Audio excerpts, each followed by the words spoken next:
Assalamualaikum warahmatullahi wabarakatuh. Alhamdulillah wa syukurillah wa la hawla wa la quwata illa billah. Asyhadu an la ilaha illallah wahdahu la syarikalah wa asyhadu anna Muhammadan abduhu wa rasuluhu la nabiyya ba'dah.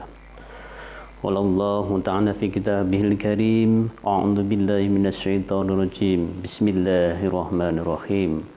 Wastaghfirillah innallaha kana ghafurur rahima.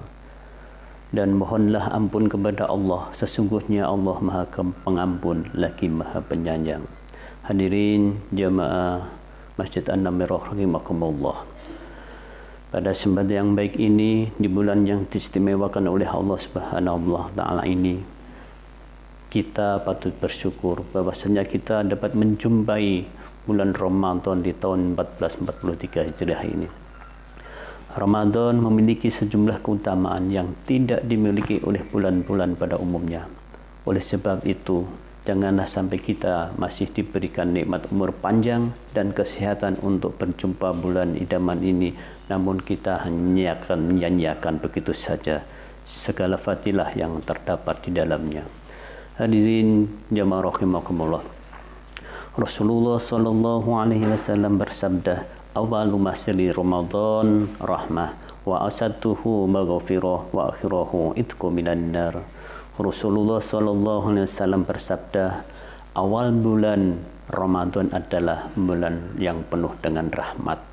Pertengahannya, yakni memasuki pada 10 hari yang kedua, adalah ampunan, dan yang akhirnya memasuki pada 10 hari yang ketiga, yakni pembebasan dari api neraka. Muttafaq dari Ibnu Huzaimah.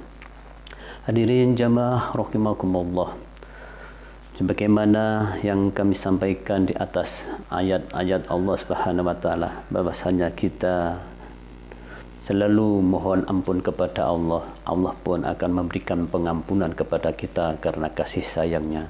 Rasulullah pun juga memberikan kepada kita semua beberapa contoh-contoh, di antaranya yang diberikan baginda Rasulullah sallallahu alaihi wasallam dan Abu Hurairah. Wallahi inni la astaghfirullah wa atubu ilaihi fil yaumi aksar min 70 marrah. Rasulullah sallallahu alaihi wasallam memberikan contoh kepada kita semua, bahasanya demi Allah aku beristighfar dan bertaubat kepada Allah dalam sehari lebih dari 70 kali. Muttafaqun alaih.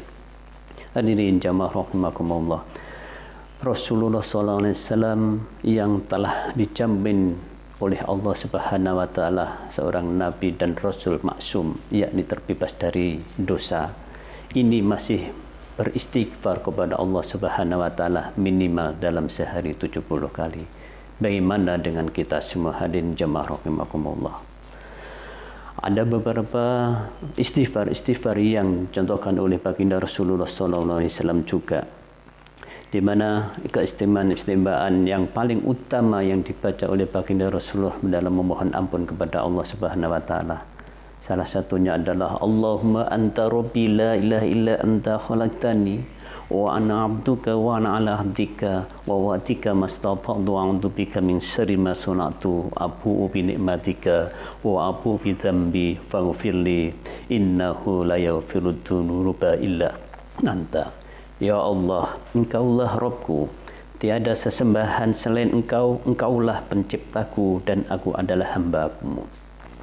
Aku senantiasa berupaya memenuhi ikrar dan janjiku sekuat tenagaku. Aku berlindung kepadamu dari buruknya perbuatanku. Aku mengakui besarnya nikmat-Mu kepadaku dan aku mengakui pula besarnya dosaku padamu. Maka ampunilah aku, sungguh tidak ada yang mengampuni dosa-dosa selain Engkau. Hadirin jamaah rahimakumullah, pada kesempatan yang baik ini di bulan suci Ramadan yang penuh rahmat, penuh maghfirah dan juga itqun minan nar, pembebasan kita dari api neraka ini, tentulah mari kita upayakan, kita gunakan untuk mohon ampun kepada Allah Subhanahu wa taala dengan memperbanyak istighfar. Ada tingkatan bagi umat Muhammad SAW di dalam pengampunan, yang mendapatkan pengampunan oleh Allah Subhanahu wa taala.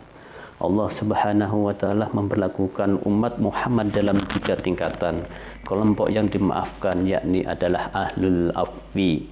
Kelompok yang diampuni yakni adalah ahlul maghfirah, dan kelompok yang dikasihani adalah ahlul rahmat.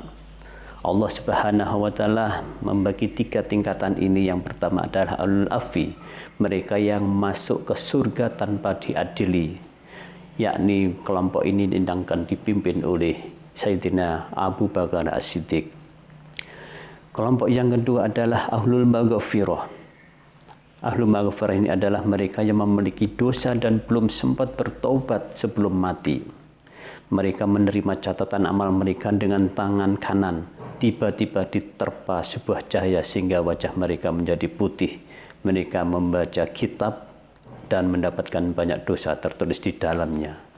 Mereka mengira akan dilempar ke neraka, tetapi Allah tanpa semangkatan mereka bertitah, "Telah aku tutup dosa kalian di dunia, dan kini aku mengampuninya untuk kalian, dan aku tidak peduli." Adapun kelompok yang ketiga yakni adalah ahlur rahmah. Ahlur rahmat ini adalah orang-orang yang banyak sekali dosanya, tapi Allah Subhanahu wa taala mengasihani mereka karena banyak pula amal kebaikan yang dilakukannya ketika di dunia. Suatu ketika kalau kita sudah mendapatkan dosa-dosa banyak, tentunya marilah kita juga segera untuk bertaubat kepada Allah Subhanahu wa taala. Di hari kiamat kelak, kebarang siapa yang kebaikan lebih berat 1 poin saja dari keburukan, dia akan masuk surga. Namun juga sebaliknya, dan barang siapa keburukannya lebih berat 1 poin saja dari kebaikannya, maka mereka akan masuk neraka. Sedangkan orang-orang yang kebaikan dan keburukannya sama, maka Allah lah yang berhak untuk memutuskan. Diceritakan dalam suatu cerita bahwa ada seorang yang hamba hanya mempunyai 1 poin kebaikan saja, sementara ada orang lain yang membutuhkan tambahan kebaikan 1 poin saja untuk menambah kebaikannya agar dia bisa masuk surga. Maka orang yang pertama yang hanya mempunyai 1 poin kebaikan tadi menyerahkan kebaikan 1 poinnya itu kepada orang yang kedua tadi. Dia berkata, "Ambillah, karena aku sudah hancur karena banyak dosa. Hanya 1 poin kebaikan saja yang kami miliki, sedang Anda memiliki banyak poin kebaikan, namun hanya 1 poin yang kejelekan saja. Untuk itu biar digabung, mereka itu bisa penuh, tidak ada keburukannya." Maka diberikanlah kepada orang yang kedua tadi, "Ambillah, karena aku sudah hancur lebur." Maka Allah berkata kepada orang kedua tadi, "Ambillah dan gandenglah temanmu itu masuk ke surganya Allah Subhanahu wa taala." Hadirin jamaah rahimakumullah, demikian yang dapat kami sampaikan pada kesempatan yang baik ini. Mudah-mudahan kita senantiasa bisa memanfaatkan kesempatan pada bulan suci Ramadan ini untuk mohon ampun kepada Allah Subhanahu wa taala, dan kita termasuk orang yang diampuni oleh Allah Subhanahu wa taala. Sekian, wassalamualaikum warahmatullahi wabarakatuh.